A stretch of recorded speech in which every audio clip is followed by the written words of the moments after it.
UK Prime Minister Boris Johnson has survived a confidence vote against his leadership. He recorded a 63-vote majority, which sees him cling to power a while longer, but questions remain over the strength of his leadership. I can report as returning officer that 359 ballots were cast, no spoiled ballots, that the vote in favour of having confidence in Boris Johnson as leader was 211 votes, and the vote against was 148 votes.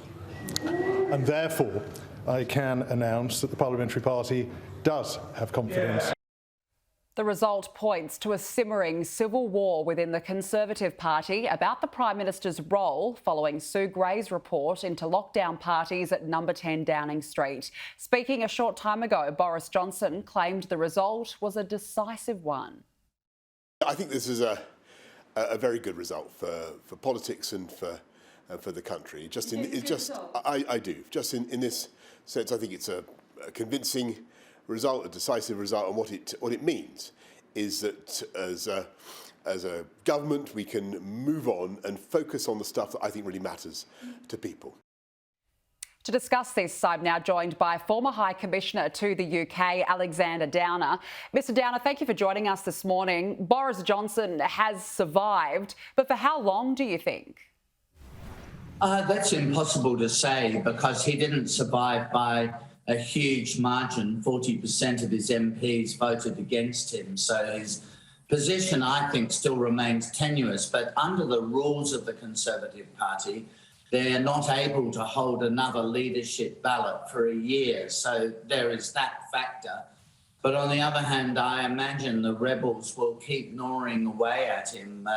There has to be a parliamentary inquiry, a committee called the Privileges Committee, into whether he misled the Parliament or not. And he has to survive that. That'll happen in the next few weeks. So, he's got stormy times ahead of him, I suspect.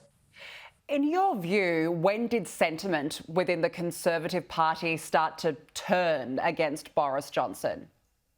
Well, this is a good question because often, as we know from our own experience in Australia, leadership ballots are built around policy disagreements and factional infighting. But this isn't about that. This is about the reaction of the public and the parliamentary party to what's known as Partygate, that the fact that, wine and food were eaten in Downing Street, parties were held, as it's sometimes said, during the lockdown period.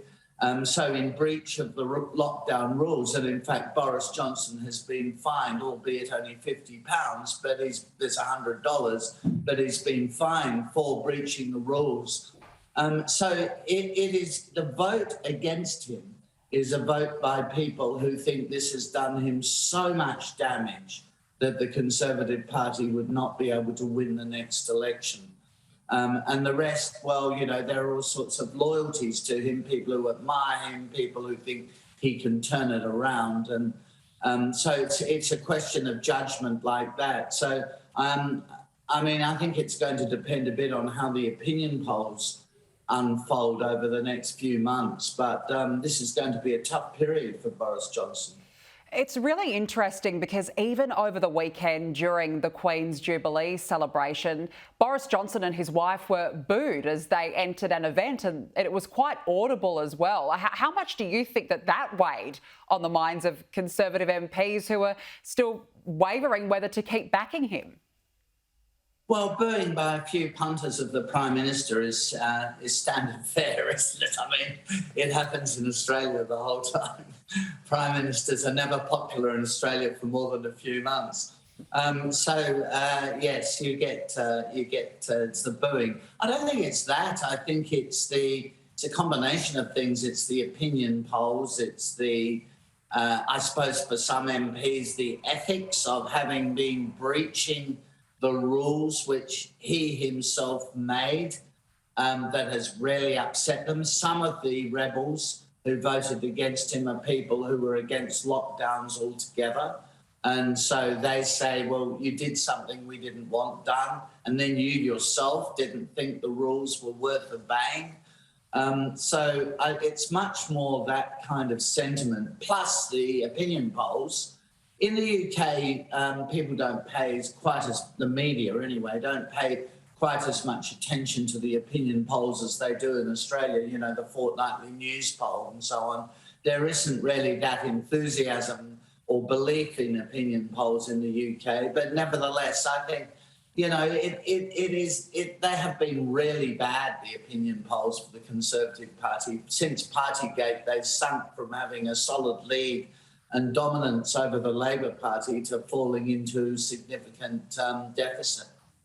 So what does Boris Johnson need to do now to turn the party room around? Well, whether he can or not will depend on a number of things. But first of all, like in Australia, there is a cost of living crisis, as they call it. Of course, the media call everything a crisis. But there's a cost of living crisis, as they say in the UK, an increase in energy prices and so on. And how a government deals with that is critical to how the public react. So he's going to have to handle that in an environment where the government has spent huge amounts of money in response to COVID, so doesn't have much fiscal slack left. The Ukraine war, that's of course, in a political sense, been a plus for Boris Johnson because he seemed to have handled that exceptionally well. He isn't seen to be, though, a prime minister who's very good at economics. And if you're the leader of a country and you're not good at managing the economy, it's probably going to be fatal for you. So he's going to have to try to put in place a much more credible economic plan, I suspect. An interesting road ahead. Alexander Downer, lovely to speak with you. Thank you for joining us this morning. It's a pleasure.